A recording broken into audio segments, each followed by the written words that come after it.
All right. Welcome everyone to StriveScan College Launchpad. We're so excited to have you participating in this event. We have some fantastic panelists with us today. The panel will last approximately 45 minutes. My name is Chelsea and I will be your facilitator. Before we get started, a few housekeeping items. Your camera and microphone are off so the panelists can't see or hear you. You can use the Q&A button on your screen to type questions to them at any time. This is one of many sessions happening, so be sure to check the schedule on the website. This presentation is being recorded and will be available at strivescan.com/launch. And now I'm going to turn it over to Tony. Hi, everyone. My name is Tony Chandler, and I'm so glad that you joined us today to learn about making private schools affordable. And I am joined by two of the best in the admissions world. And Jeremy, do you want to introduce yourself, darling? Yeah, hi everyone. Like Tony said, we're excited to have you join us today. My name is Jeremy Curtis. I'm an assistant director for regional recruitment with Drake University, and I live locally in Houston. Hello, everyone. My name is Ricky Alarcon, and I'm with Loyola University, New Orleans. I'm also a regional representative. I cover the whole state of Texas. Actually, I live here in Plano, Texas, which is just north of Dallas. All right. And like I said, I'm Tony Chandler. I'm the Associate Director of Admission at Bradley University, which is located in Peoria, Illinois. But I too am a regional counselor, and I'm located in the suburbs of Dallas, Texas. So we've got a really fabulous presentation for you all. So I am going to go ahead and get to my Google Slides. There we go. Can everybody see? All right, we're good. Okay, very good. So yeah, today we're going to talk about maximizing your financial assistance at private universities. And all three of us work for wonderful private universities. And really, it's our mission to help you make this as affordable as you possibly can. So what we're going to talk about is actually what is financial aid or financial assistance. I'll kind of use those terms interchangeably, but they're basically the same thing. The types of aid you might expect to receive, some different ways to pay for college and sources that aid can come from. We're going to talk about factoring in cost of attendance, your return on investment. That is a strong business term, but college is an investment. We're definitely going to talk about, is it worth it? Are you going to get a good return on your investment? And the role that we as admission counselors play in this process and how we can make life a little bit easier for you as we're going along. All right. So when I talk about financial assistance, I kind of call it the money tree, and we all wish money grew on trees, right? But it really doesn't. But I do want you to think about financial assistance like a tree that's been split down the middle, like this tree in the picture. So it's all got the same base, right? It's all there to help you pay for school, but there are a lot of different branches that money can come from in terms of helping you deal with that bottom line of affordability. And so the two branches that we're going to really focus on today are scholarships and financial aid. And we'll get to why those two can be different terms and different sources in just a second.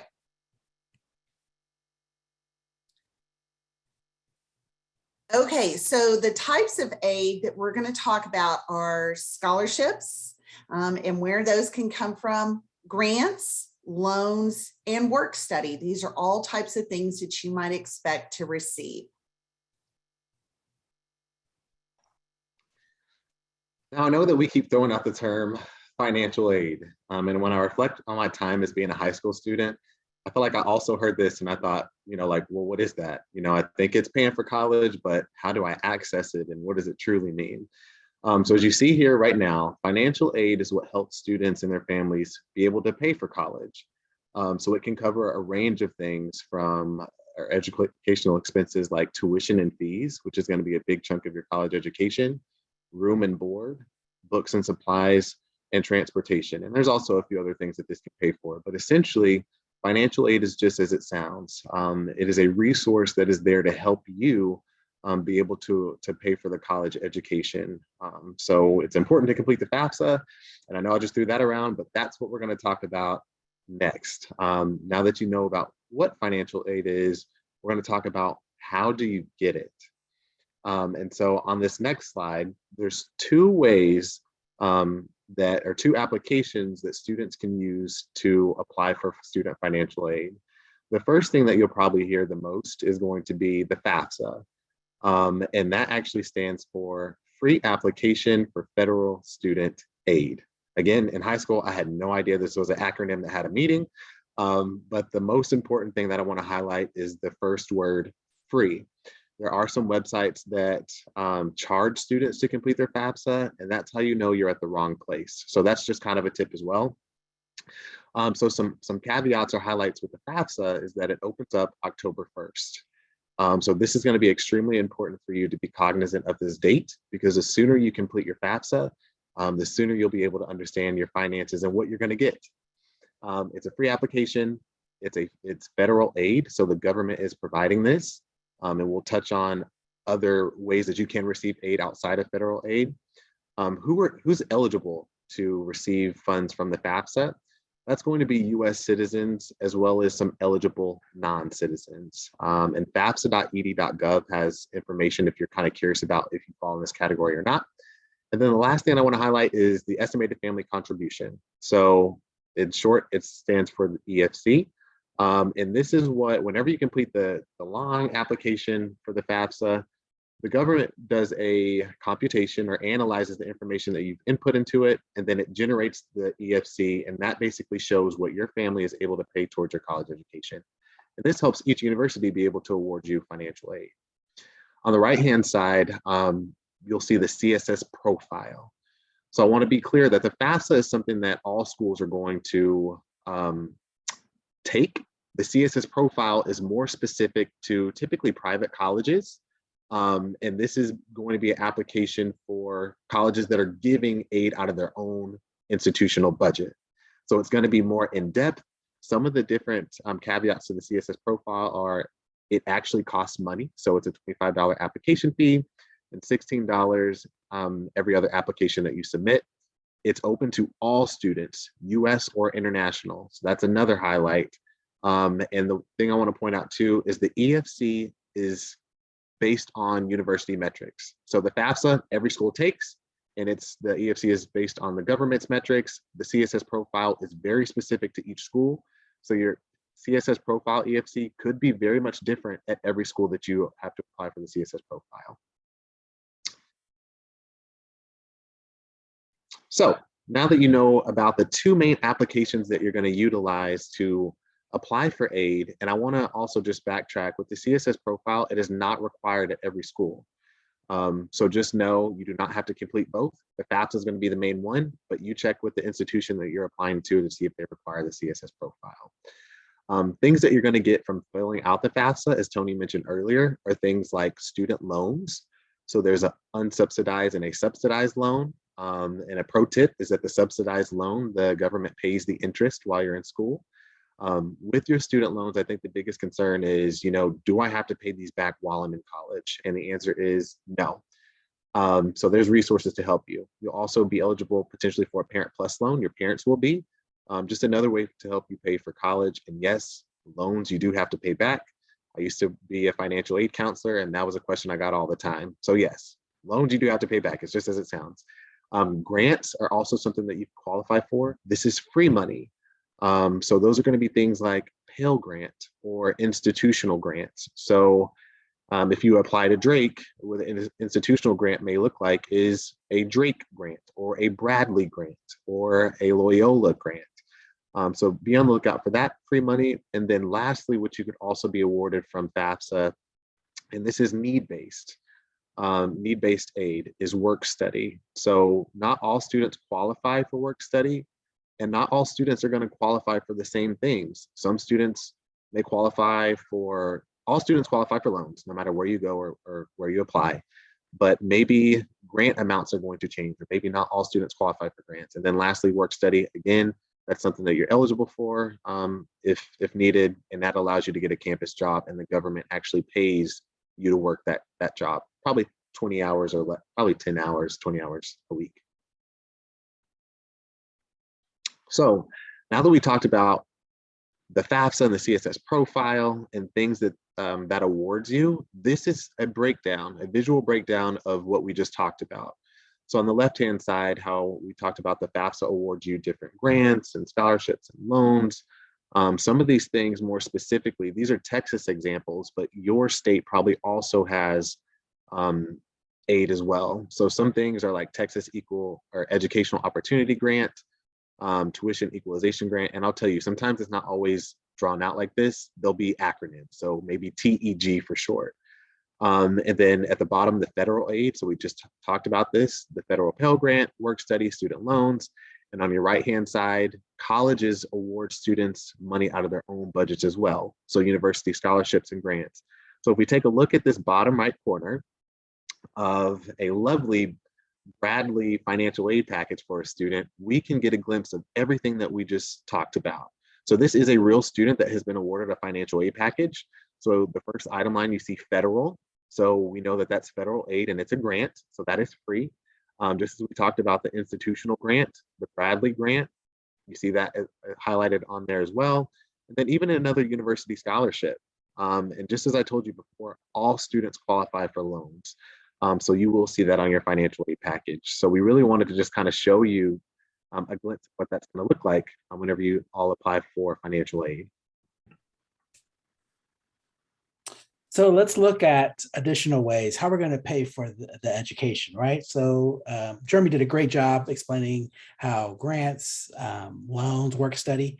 In the next slide, we're going to show scholarships, because scholarships is a part of financial aid as well. So there's also sources where you can get these scholarships. The universities, like Jeremy mentioned, there's specific grants that we award. There's certain merit scholarships that we award. So based off your academics, we're test-free here at Loyola. So we look at your GPA, schools that are, they're looking at test scores. They'll look at that and they'll award you merit. So you can get that. Talent, Loyola is known for our music school. So we offer a lot of music scholarships for those students that play instruments. And then of course, athletics, all our institutions offer athletic scholarships. So if that's, you are you wishing to go on to play for college, definitely look at that. There's also legacy, diversity scholarships. So definitely universities will offer all these different types of scholarships. Also, I tell students to, look at community organizations. This could be the Boys and Girls Club, for example, the Lions Club. Community organizations, churches, they're always looking to award student scholarships. So that's a great option to look at as well. Businesses, places of employment, ask where your parents work. Do they offer scholarships for their dependents to go to college? So you'd be surprised, sometimes they will. And then of course, your high school. It's always a good idea to, talk to those counselors. I always tell students to introduce yourselves. Say, hey, I'm Ricky. I'm thinking about majoring in music, for example. And, I'm thinking about going there. And you'll be surprised. Sometimes your high school counselors, they'll know of certain scholarships that are local. Businesses will come to high school counselors, say, hey, we're looking to give the scholarship away. Do you know anyone? And hey, you might not know. You might never know. You might get, called up to apply for one. So yeah, look at all these resources. Next slide, it's going to talk about other outside scholarships. So I mentioned earlier, universities, businesses, a lot of them will, especially businesses, will put those scholarships in what they call third-party scholarships. So you've probably heard of FastWeb. FastWeb was there when I was going to school. It shows you how old it is. So it's been there for a long time. College Board, the people that do the SAT, they have the Big Future Scholarship search. You just basically put down your information, filter in like major or what area you're in, and you'll be surprised. A lot of these scholarships will pop up. I tell students to apply, take that, one day of the week, Wednesday nights or Thursday, Friday nights, spend the time, take a couple of hours and fill these out, because you'll be surprised. A lot of times, a lot of these dollars go unclaimed. So, sometimes I've heard stories where students were the only ones that were applied, and guess what? They got the scholarship. So we'll have these great websites, and definitely look at these resources. Next slide. Is that also me? I think it is. Oh, no, I think we'll go on to Tony. Sorry. All right, very good. Good stuff, lots of information, but I do want to let you guys know at the end of this, we will all have our contact information up there. But if you would like a copy of this presentation, I know it's also being recorded, but if for nothing else, to have those awesome links for those external scholarship clearinghouses, we are happy to send that information out to you. So just let me know, and we can definitely get you this information. But what I'm going to talk about is, the affordability of private schools versus state or public schools. Sorry, I just lost my cursor there. There we go. Okay, so a lot of times when students come up to me, or I'm at a college fair or something, and they're like, oh, private university, I can't afford that. And I get it, because if you're looking at the sticker price for a private university, it'll take your breath away a little bit, won't it? That's a big check to write. But as I tell my families and my students, the good news is, nobody's paying that. Nobody's paying full price. And so you have to dig a little bit deeper. I want to show you these three examples. This is actually one of my students here that I worked with, their financial assistance award at Bradley. That's the first column on the left. The middle column is an in-state public university that they had applied to. And the far right column is an out-of-state public university that they had applied to. So when you're looking at the total cost line, okay, well, let's start at the top.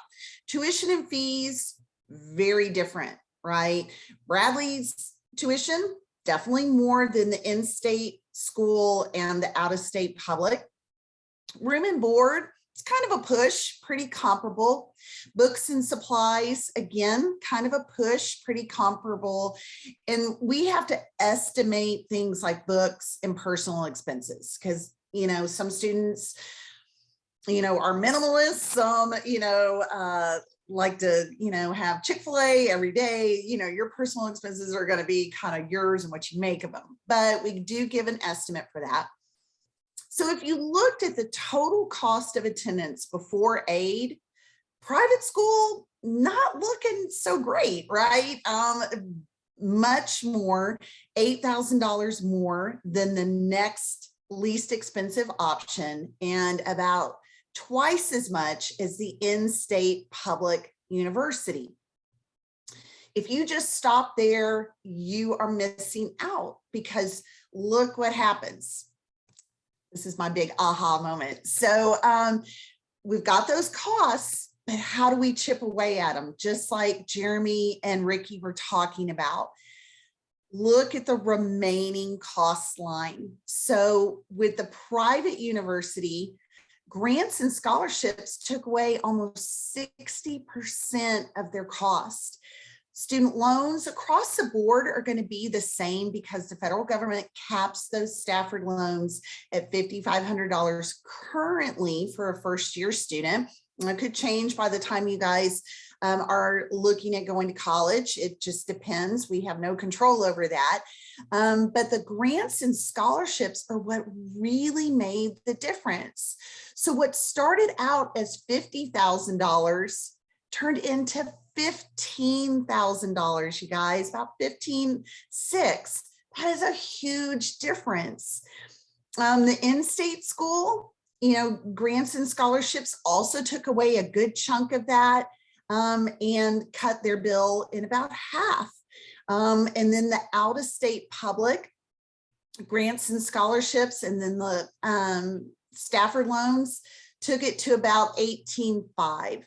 So in looking at these now, where there was a huge disparity before aid, these are all pretty much in the same ballpark now.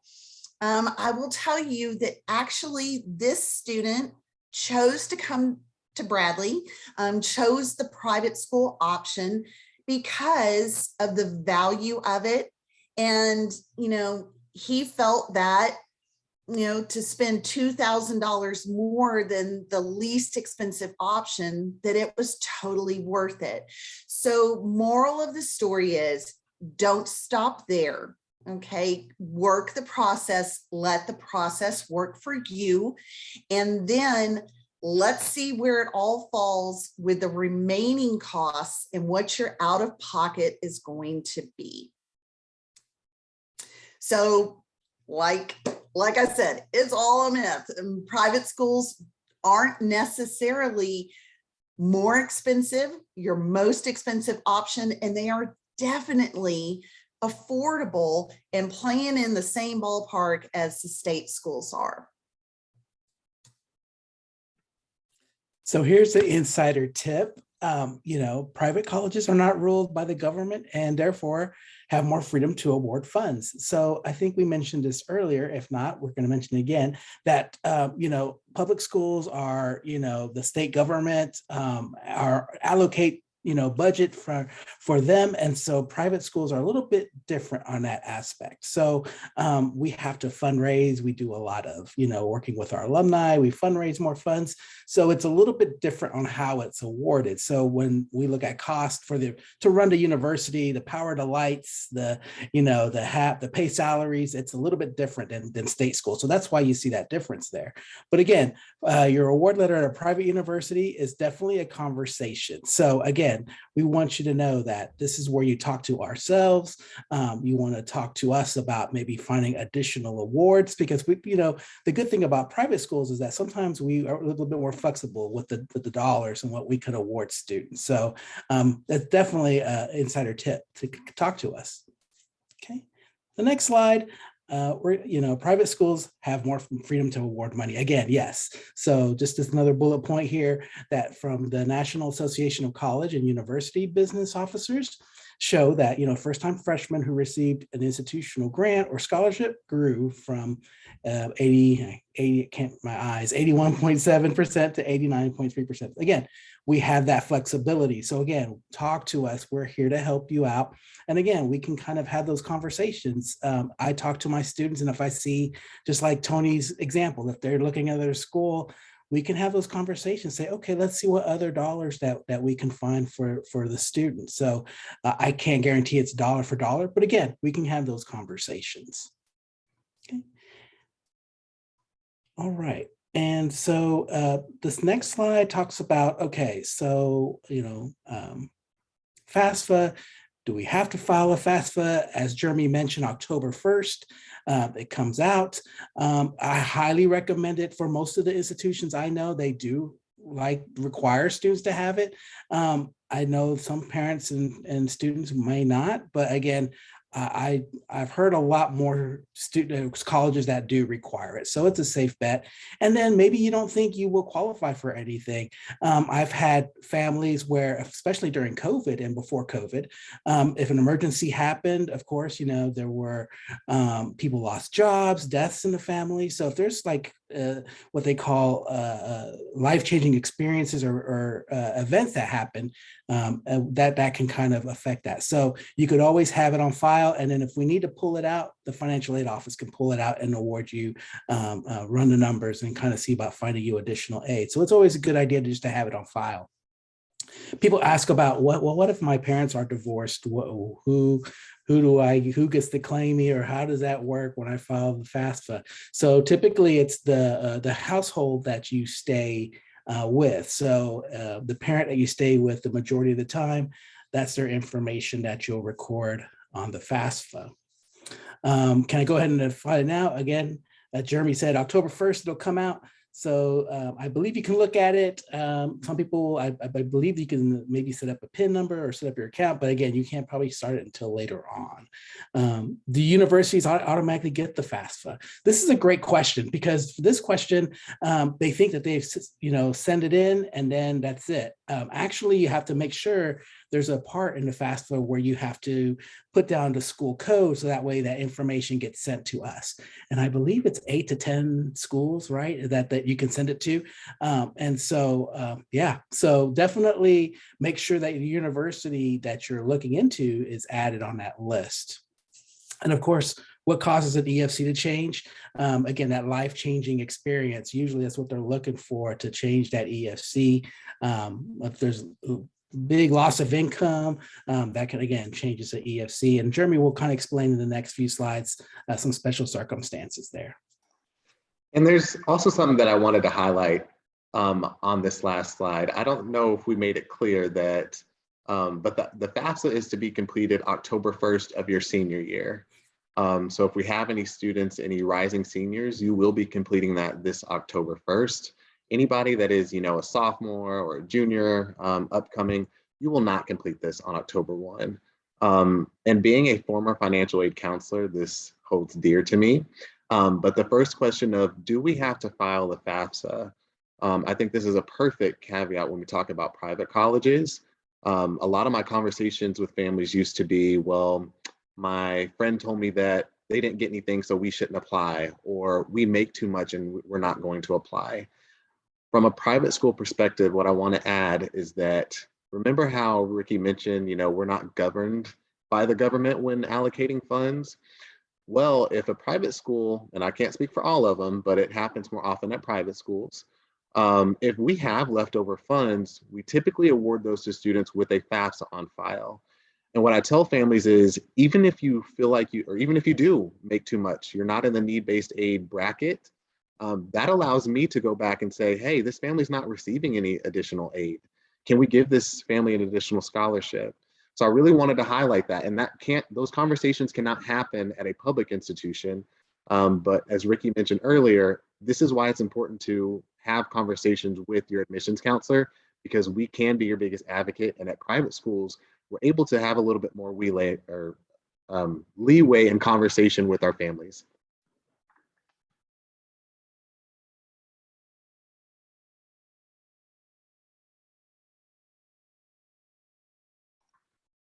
Sorry, and I know I stole this from you, Ricky, but this is you. Okay, thank you. Okay, so the value of private education. So as we look into this next slide, it's all about the return on investment. I think Tony mentioned this earlier. The value of a private education versus a public education. Just keep in mind, here are some bullet points, and the return on investment. You hear a lot, and you'll hear, the size is definitely different. So, you'll have smaller class sizes with private schools. The staff members there, professors and grad students, you'll actually have more professors that are teaching even the freshmen, incoming English comp, the composition, the first level of English. We have professors teaching that here. You never will see a grad assistant at our institution. And so, again, I think that talks about, more personalized options for our students, whether it's, doing research or, going on. And, if you need mentors, I know a lot of universities are like private schools will have different mentors that will help students not get lost in the cracks or in the crowd. So you'll have academic advisors, you'll have, we have career mentors. So we'll help you kind of find your way there. So you'll see that here. And I think that's part, again, comes with being a close-knit community. Everyone kind of takes care of each other. Everyone knows. It's kind of hard to get lost usually in smaller setting schools. So definitely students that need to reach out for help, they could find it readily available for them. And again, the tuition and fees, just keep that in mind, it's just one fee for everyone, even even including, and there's no in-state, out-state. So just keep that in mind as you look at your list of colleges, and as you're going through your list, that, definitely the private education, again, we're more flexible with our curriculum. We can double major, add minors. There's a lot of different things that we can do as a private school. So keep that in mind. And Tony, I know this may be very bad, but are you able to go back to your slide with the cost comparisons?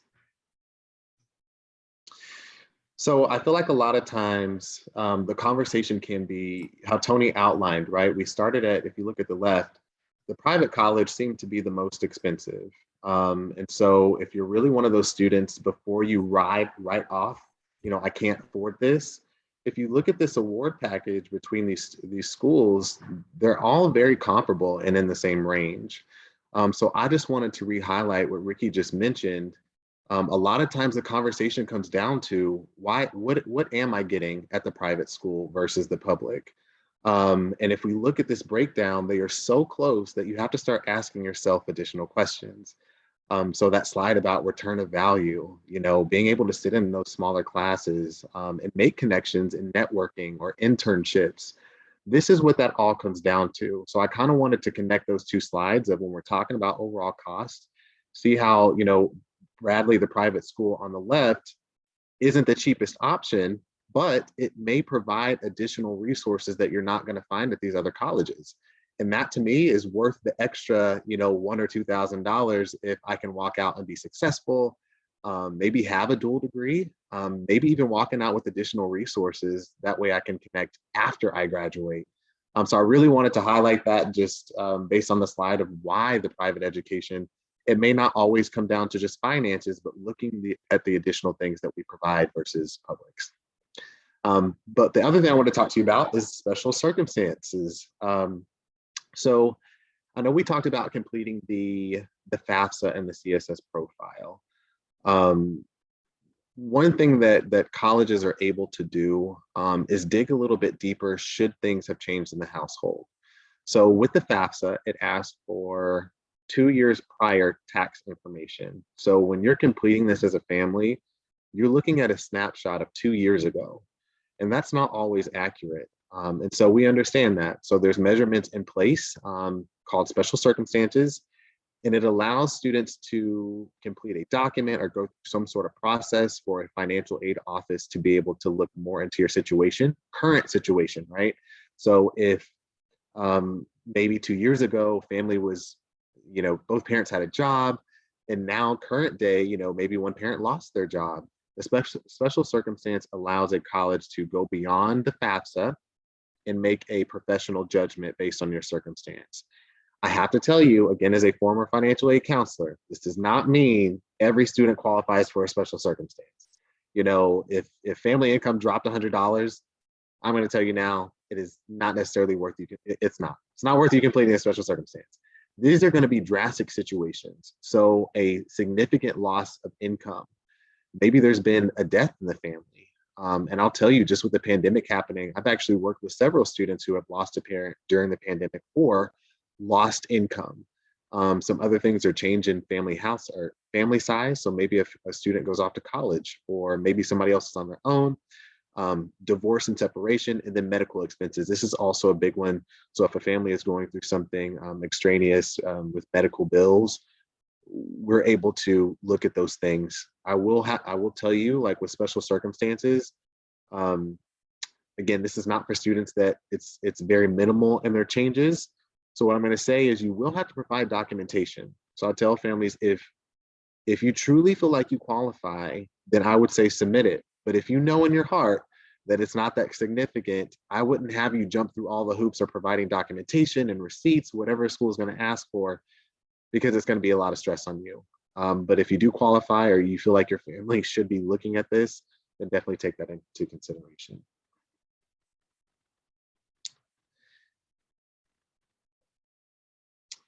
So now that you've learned about ways to receive financial aid through the FAFSA and the CSS profile, and again, CSS profile is typically at your private colleges because we're able to award money out of our own budget.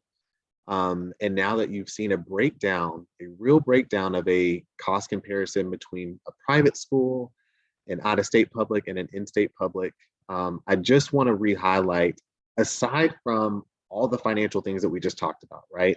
That could be a total whirlwind. Some of you may not even remember what we just discussed, but if there's anything that I want to leave you with, it is we are all here to help you.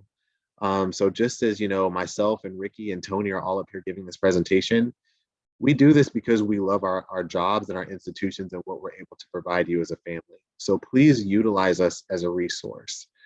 Build that relationship with your admissions counselor. We all work at private colleges, and we talked about having conversations, not just about, majors or student life. We can have conversations about financial aid. Tell us your concerns, tell us your wants, your needs, because that allows us to have more leeway. And again, at private colleges, we're able to do this. At publics, it's not always as easy or transparent, but at privates, we can definitely do this for you as a student.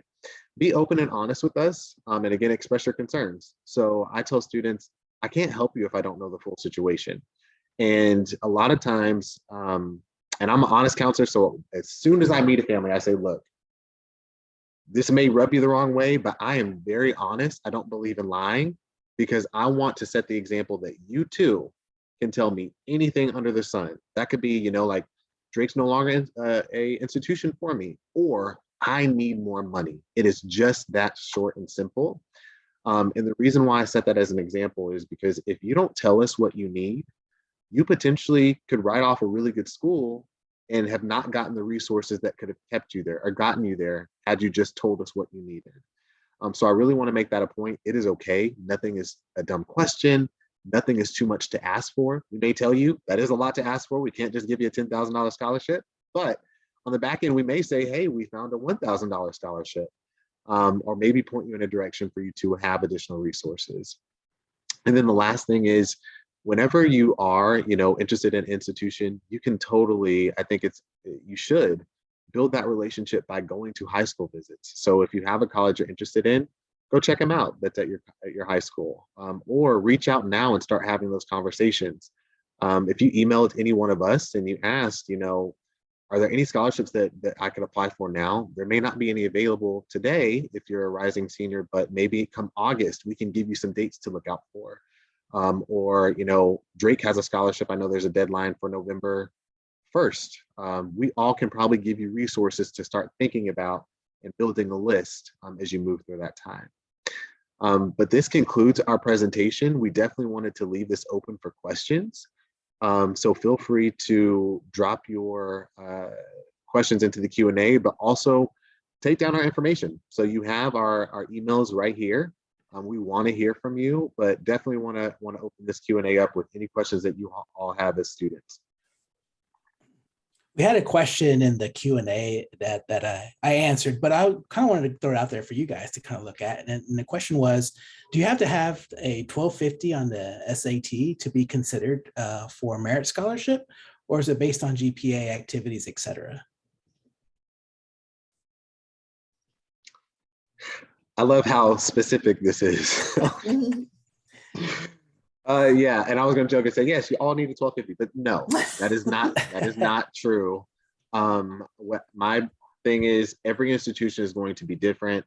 We all hate that answer that says it depends, right? Mm-hmm. But I think that's the beauty of this whole entire process.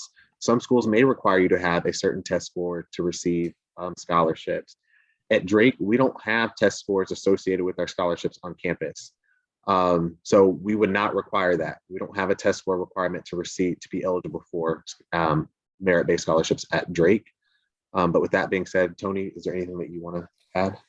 I think this is such a smart question, because as more and more schools become test optional, we are test optional. I know Ricky said that Loyola is test blind. Jeremy, I forget if y'all are test optional. Okay. So with that, I think an awesome question to ask schools is, are you test optional for everything? And we are. So whether you have a 1250 or you didn't give us a score at all, every student is considered for merit-based scholarships at Bradley when you apply. But as you're going out to those college fairs and you're talking to different reps, that is the smart question is, even if you're test optional for admission, does that mean you're test optional for scholarships? Does that mean you're test optional for honors programs or some special early entry programs that schools have? So across the board, we are test optional, and we, which is great. So, but I'll take your 1250. That's okay. Bring that to me. I can work with that. So. And I want to correct myself. I think what Tony just said is beautiful. And it just reminded me, because I said, we have no attachment to test scores. What I really meant to say is we're test optional. And I don't know why I jumped the gun and was thinking like essay and interview. So students are able to apply with the test score at Drake, but you have multiple options. Mm-hmm.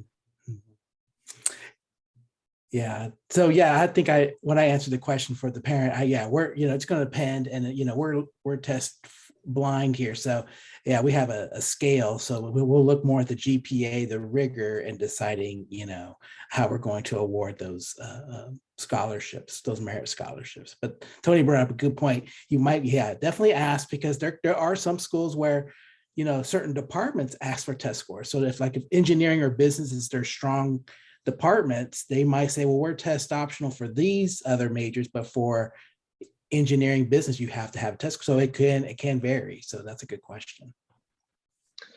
Yeah, and it looks like we have two questions from what I can tell. And the first one is, my daughter's a sophomore. Is it too early to get in touch with universities to find out what possible scholarships will be offered? I would say no. And most of us actually have an estimator on our websites. And if you dig around, you email us, but we all have like scholarship and aid estimators. It could change now with a sophomore. Lot can change between now and then. I would actually say start looking at schools that interest you, and then as it's closer to time to actually start paying the bill, then start doing that estimator, maybe middle of the junior year, that type of thing. And the same is true for the next question about qualifying for grants and scholarships. It's super hard to say with the grants, because again, those are generally need driven, but with the scholarships, there are estimators on our website that probably could help and answer some questions, but when in doubt, reach out to the admissions counselor. And I think that's a great way to go. Yeah, and I'll just say for the family with the high income, it's probably going to be extremely important to, when we talked about outside scholarships within the community at your high school, that's going to be a good way to utilize or obtaining any additional aid. The bracket that you will fall in, probably it does not qualify you for need-based aid. So it's going to be very important for you to look for additional resources, and we can always have that conversation one-on-one with any of us. Mm-hmm.